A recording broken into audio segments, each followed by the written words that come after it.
Shalom, shalom. We have the real Hebrew Israelites come to you week in and week out, prophesying the return of the Most High and His Heavenly Son. All praises, honor, glory to Yahawah, Bahasham, Yahawashi, Bahasham, Qadash. Double honors to the apostles out in New York and Great Millstone and GMS. Honors to all Akim around the planet, lifting up the name of Yahawah, Yahawashi, in truth and in sincerity. This is Brother Uriah, and we got the Elder Malcolm, and we're just going to go jump straight into a lesson. Hiding behind critical race theory won't last much longer. You're going to have to pay for your crimes, Esau. All right.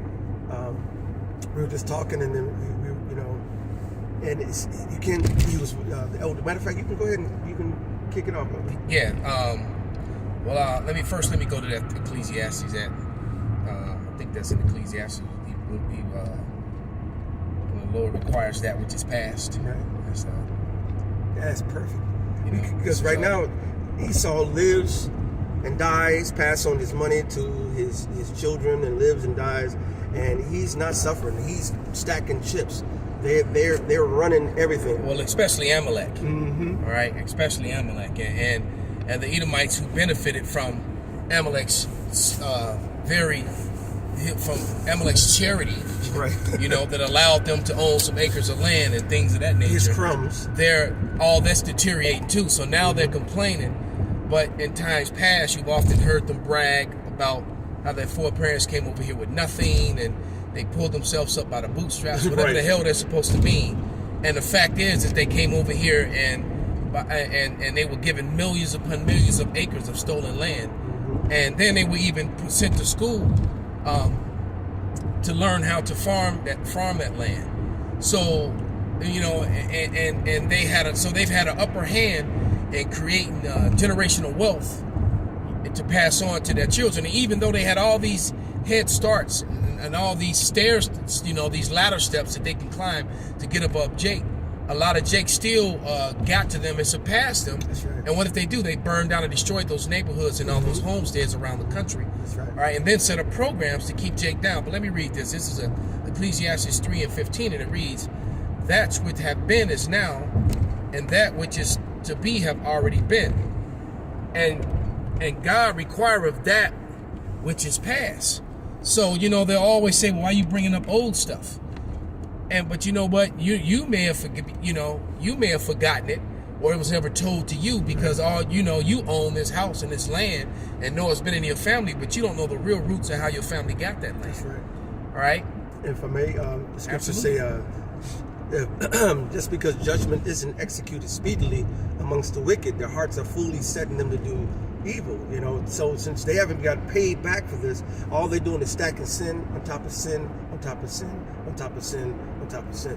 Yeah, and the other day I was sitting up watching or attempting to watch the prequel to Yellowstone, all right, which was called 1920 something, and then there's another one called 1883, all right.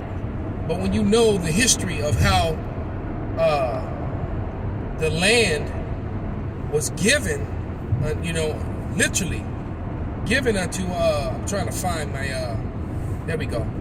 The land was given unto them. This is, there were a couple of land grabs that were given. And what they were doing, they were giving acres away to Europeans. Matter of fact, they even all they had to do was get over here, buy the ticket to get on the boat and the ship to get over here.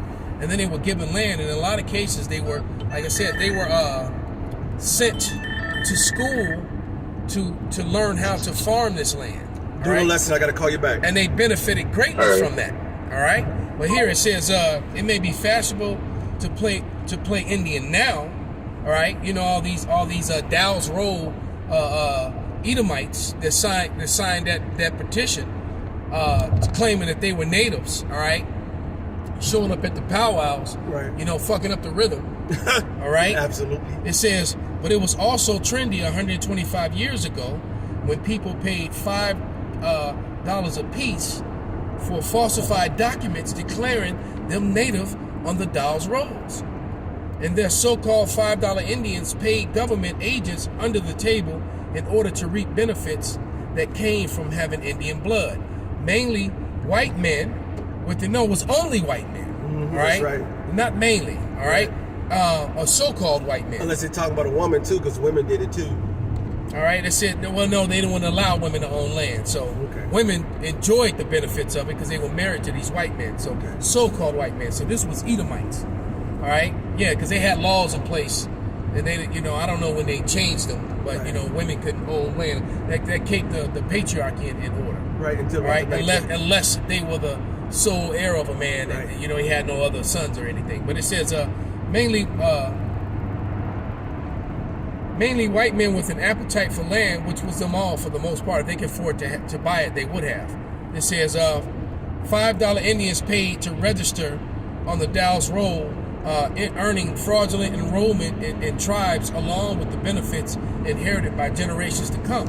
So that feeds into the pseudoscience too, because they made up this blood quantum shit, which was a two-edged sword. Because on one hand, if you had any Negroes and natives, the matter of fact, the word Negro was created to combine the native and the so-called black African slaves. That's right. That's where they got the term Negro from, and many of the natives were declared Negro so that they can remove them from the Dow's rolls, remove them from getting these same benefits that they're talking about. And because the majority of the natives back at that time were dark-skinned. They didn't wax pale at first. You know? Yeah, they were copper-colored, and many Negroes so-called are copper-colored as well. That's right. All right, when you put a penny up to a Negro and you put a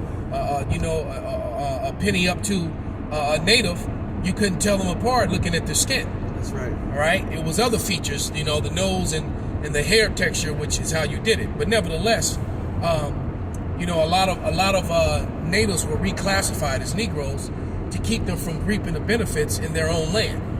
All right, and let me read the next. And all this is coming from the Montana Historical Society Research Center, by the way. For anyone who wants to research this or deny it, you know, this is information straight from them. And it says the Southern Homestead Act of 1886 was signed in June 21st, 1886. Teaching about any of the Homestead Acts, it is important to include how the land was stolen from the Native Americans. The act opened 46 million acres, and that's what started the conversation. A big plot of land of eight acres, and you see how big 8 acres are. That's right. We're talking about 46 million here. That's right. All right, and that's just a portion, because this was done also in 1883, and then it was done also in Montana in the 1920s. All right, and they gave, once again, millions. So we're talking about hundreds of millions of land that was given away to European or Caucasian people, free. That's right. Okay, that's why they got horses and bulls and goats and slaughterhouses and stuff like that. All right, they didn't pull themselves up by the bootstraps. That's all a lie. But it says the act opened 46 million acres of federal land in Alabama, Arkansas, Florida, Louisiana, and Mississippi. All right, and then also later on in Montana, because like I said, I could no longer watch when I started watching the 1883 or 1920s, 1923. I think it's 1883, 1923, and then Yellowstone. The three of them go together. The one in the middle has Harrison Ford and what's that old broad? Helen Mirren.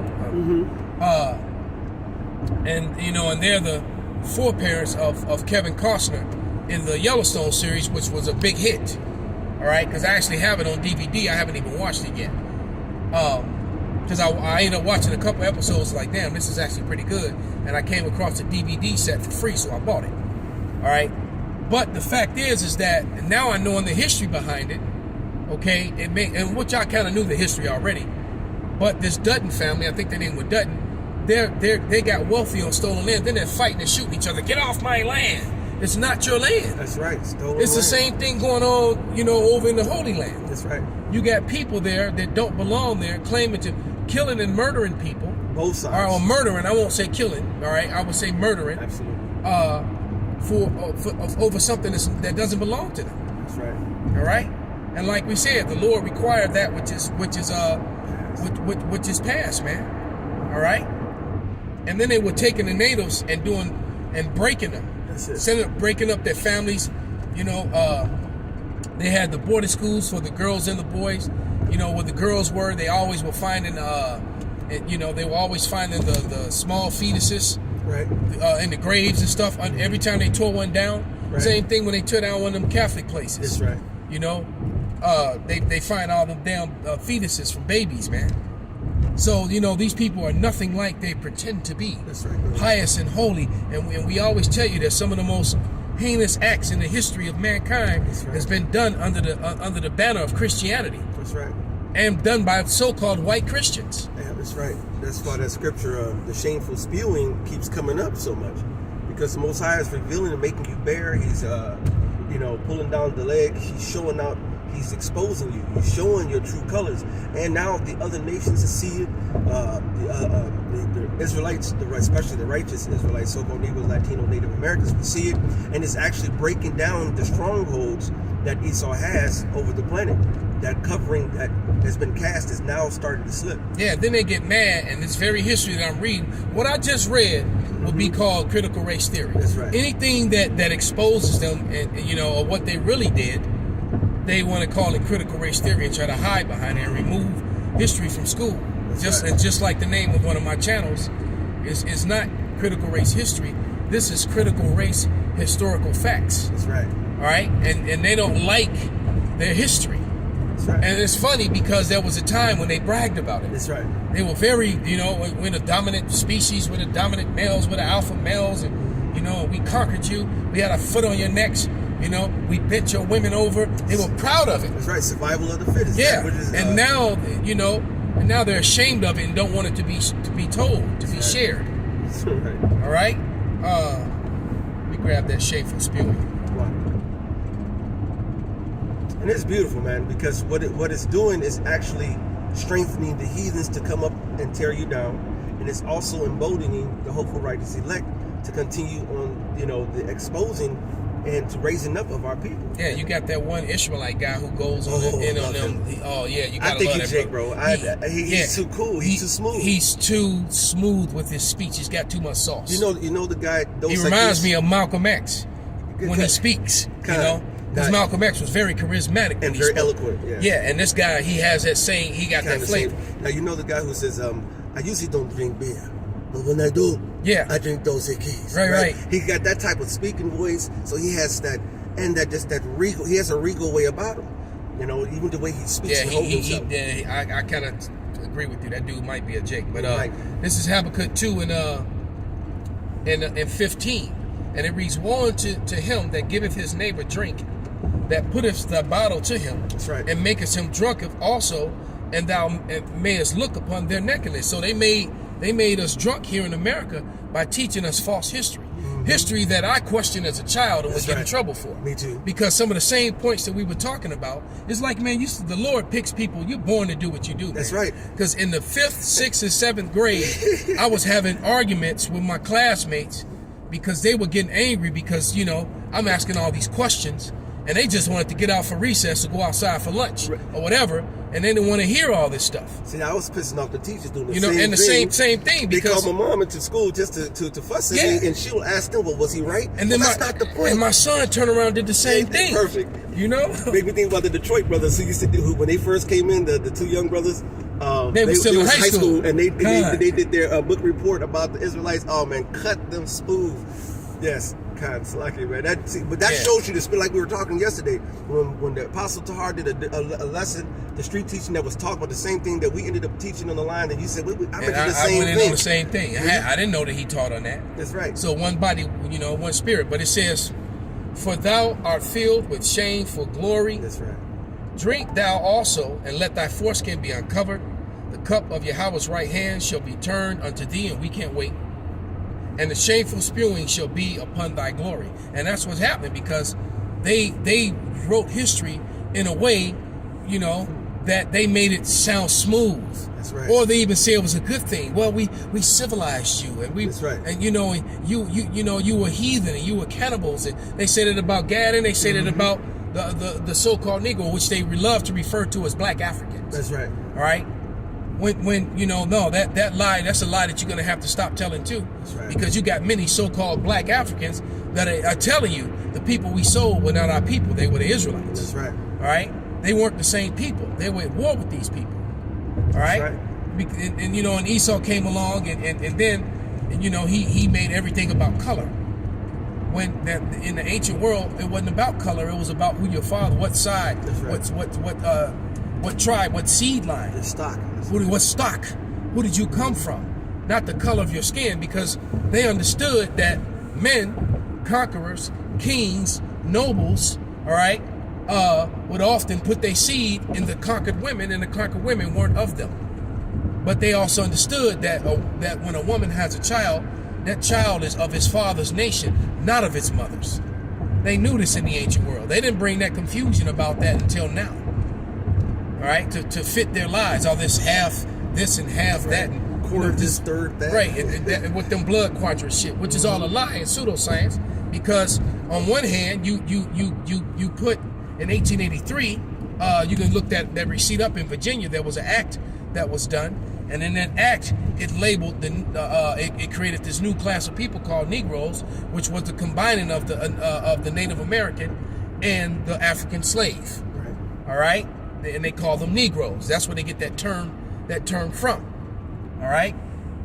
But on the other hand, you'll say if you have Negro blood, then you're no longer white. Right. But yet you'll say you got Negro blood to make yourself a native. Right. But then on the other, but then you still claiming to be white because you look white. That's right. You still getting the bit. You see what I mean? It's all double dipping, and changing. You know, making the changes to fit themselves, man, to benefit themselves. What Esau does is they're constantly moving the goalposts. That's right. All right, and that's in everything, in politics, in court, the shit that I'm going through. Mm-hmm. You know, every time I expose them for their wrong and prove through law that I was correct, mm-hmm. they move the goalposts again. Right. You know, hot potato. Then the hot potato game. Well, we don't have jurisdiction. They have jurisdiction. Give it to them. Now go talk to them. Well, you go talk to them. Well, you know what? I'm gonna continue this. They're playing games. And that's pretty much what they did. All right, but yeah. So you pretty much get the gist of it. You know, we just wanted to do this quickie. You know, this quick lesson before pause. This quick lesson before we got to our destination, and we're here now. So with that, we'll give all praises, glory, and honor unto Yahawah, Bahasham, Yahawashi, Bahasham, Barak, Qadash, Kwam Yasharala. I'll let you out here so we can.